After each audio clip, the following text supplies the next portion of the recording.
నమస్తే, welcome to Telugu రాజ్యం. గత కొన్ని రోజులుగా ఎమ్మెల్సీ అభ్యర్థిగా నాగబాబుకి కార్పొరేషన్ పదవి, నాగబాబుకి తిరుమల తిరుపతి దేవస్థానం చైర్మన్గా పదవి, ఇలా రకరకాల ఊహాగానాల నడుమ ఎమ్మెల్సీ అభ్యర్థిగా చివరకు కొద్దిసేపటి క్రితం జనసేన అఫీషియల్గా కూడా ధృవీకరించింది. ఎమ్మెల్సీ అభ్యర్థిగా నాగబాబు అప్లికేషన్ ఫామ్ సిద్ధం చేయాలని, అలాగే వాటి ఫార్మాలిటీస్ అన్నీ కూడా చూడాలంటూ జనసేన అఫీషియల్ పేజ్లో డైరెక్ట్గా రావడం కూడా జరిగింది. అయితే ఇవాళ ఉదయం నుంచి జరుగుతున్న పరిణామాలు ఒకసారి చూసుకుంటే కనుక తెలుగుదేశం మీడియా అంటే తెలుగుదేశానికి అనుకూలంగా కథనాలు రాసేటువంటి ఆంధ్రజ్యోతి కానీ, ఈనాడు కానీ, ఈ పత్రికల్లో వచ్చిన డిఫరెంట్ కథనాలు. ఎందుకంటే నాగబాబుకి ఖచ్చితంగా ఎమ్మెల్సీ పదవి తరువాత మంత్రి పదవి ఇవేవి కూడా ఉండవన్నట్టుగా కార్పొరేషన్ పదవి అంటూ ఒక పత్రిక ఏదో ఒక కార్పొరేషన్ పదవి ఇవ్వబోతున్నారు, అది కూడా కాస్త పర్యావరణానికి అనుకూలమైనటువంటి కార్పొరేషన్ చైర్మన్ పదవి ఇచ్చి ఆ పదవిలో నాగబాబు ఉండేలా మొత్తం రాష్ట్రం అంతా కూడా ఇంచుమించుగా పర్యటనలు చేసే పదవిగా ఉండాలి అన్నట్టుగా కూడా ఒక పత్రిక రాస్తే, మరో పత్రికలో వచ్చినటువంటి కథనం కూడా ఇంకా డిఫరెంట్గా ఉంది.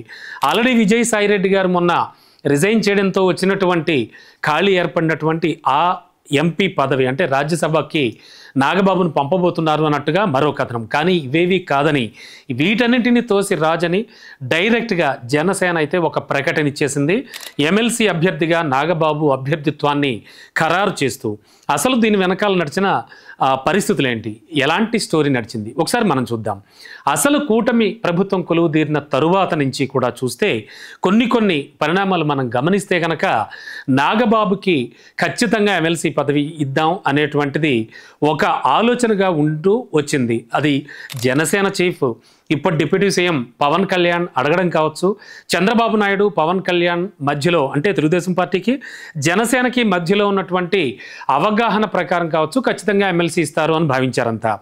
అయితే గతంలో ఎన్నడూ లేని విధంగా, ఏ పార్టీ ప్రకటించిన విధంగా, ఏ ప్రభుత్వం ప్రకటించిన విధంగా టీడీపీ నుంచి ఒక ప్రకటన వచ్చింది. ఒక టీడీపీ అఫీషియల్ లెటర్ హెడ్ మీద నాగబాబుకి ఖచ్చితంగా మంత్రి పదవి ఇవ్వబోతున్నాం, క్యాబినెట్లోకి తీసుకోబోతున్నామని. ఇది కూడా అప్పట్లో చాలా చర్చనీయాంశమైంది.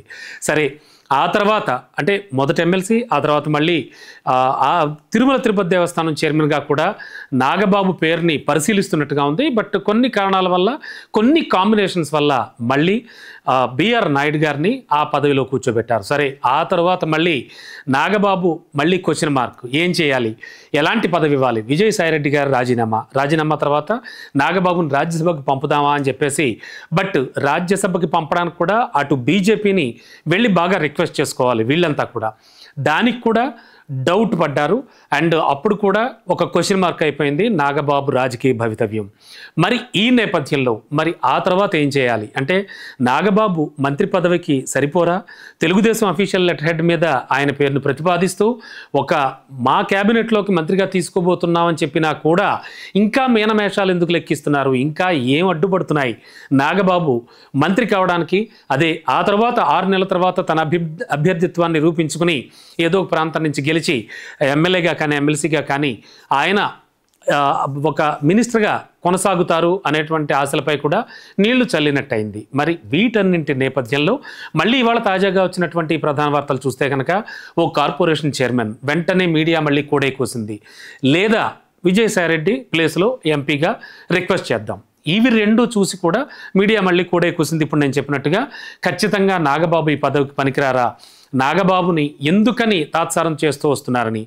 వీటన్నింటి నేపథ్యంలో నిన్నటికి నిన్న deputy CM Pawan Kalyan CM Chandrababu గారిని అసెంబ్లీలో కలిసినప్పుడు, ఆ తర్వాత బయటకు వచ్చాక ఆయనతో మాట్లాడి ఖచ్చితంగా నాగబాబుకి ఎమ్మెల్సీ పదవి అయితే వద్దు, అలాగే ఆయన్ని క్యాబినెట్లోకి తీసుకోవడం కూడా వద్దు, ప్రస్తుతానికి మనం పక్కన పెడదాం. ఎందుకంటే ఆల్రెడీ జనసేన నుంచి 3 మంత్రి పదవులు అనుభవిస్తూ ఉన్నారు. ఒకటి పవన్ కళ్యాణ్ డిప్యూటీ సీఎంగా ఉంటే, కందుల దుర్గేష్ గారు ఉన్నారు మంత్రిగా, అండ్ నాదెండ్ల మనోహర్ గారు కూడా మంత్రిగా ఉన్నారు. మరి ఇందులో ఇద్దరు కాపు సామాజిక వర్గానికి చెందినవారుగా ఉన్నప్పుడు, ఒక ఆయన కమ్మ సామాజిక వర్గానికి చెందినవారుగా ఉన్నప్పుడు, మళ్ళీ కాపు సామాజిక వర్గానికి చెందిన నాగబాబుకి, అందున పవన్ కళ్యాణ్ బ్రదర్కి ఖచ్చితంగా మంత్రి పదవి ఇస్తే కనుక ఇది మనం వారి చేతికి ఒక ఆయుధాన్ని ఇచ్చినట్టు అవుతుంది విమర్శించే వాళ్ళకి. అలా ఇవ్వద్దు అని వీళ్ళు ఒక లాలూచి పడ్డట్టు స్వయానా పవన్ కళ్యాణ్నే ఖచ్చితంగా వద్దు అన్నట్టుగా కూడా కథనాలు వచ్చాయి.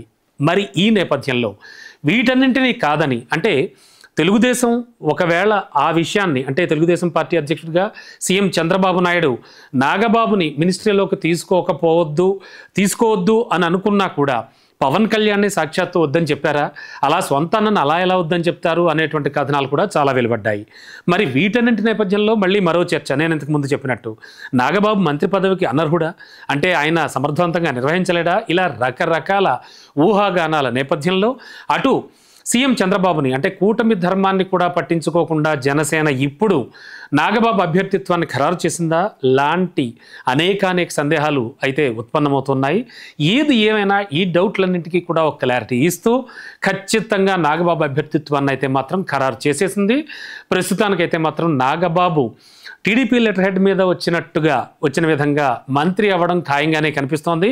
మొత్తానికి నాగబాబు మంత్రి అవ్వడం అనేది ఆ ఎపిసోడ్కి సంబంధించి ఎప్పటి నుంచో నలుగుతూ వస్తున్న నాగబాబు పేరు ఆయనకి ఏమిటి, ఎలాంటి పదవి ఇస్తారు, ఆయన ఏ పదవి నిర్వహించబోతున్నారు, మరి సాక్షాత్తు తమ్ముడే డిప్యూటీ సీఎంగా ఉన్న జనసేన 100% స్ట్రైక్ రేట్తో ముందుకు వెళ్ళి కూటమిలో కీలక భాగస్వామి అయినా కూడా నాగబాబు గురించి పెద్ద క్వశ్చన్ మార్క్ వచ్చినప్పుడు ఆ క్వశ్చన్ మార్క్ ఆన్సర్గానే ఇవాళ జనసేన లెటర్ హెడ్ మీద ఆల్రెడీ వచ్చినటువంటి ఈ లెటర్ను భావించాలా?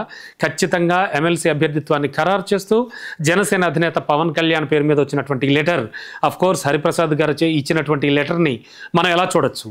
ప్రస్తుతానికైతే మాత్రం ఇదే చర్చ నడుస్తోంది. ఏదేమైనా నాగబాబు అభ్యర్థిత్వం అయితే మాత్రం ఖరారవుతోంది. మరి దీని తర్వాత రియాక్షన్స్ ఎలా ఉంటాయో కూడా మనం వెయిట్ అండ్ సీ.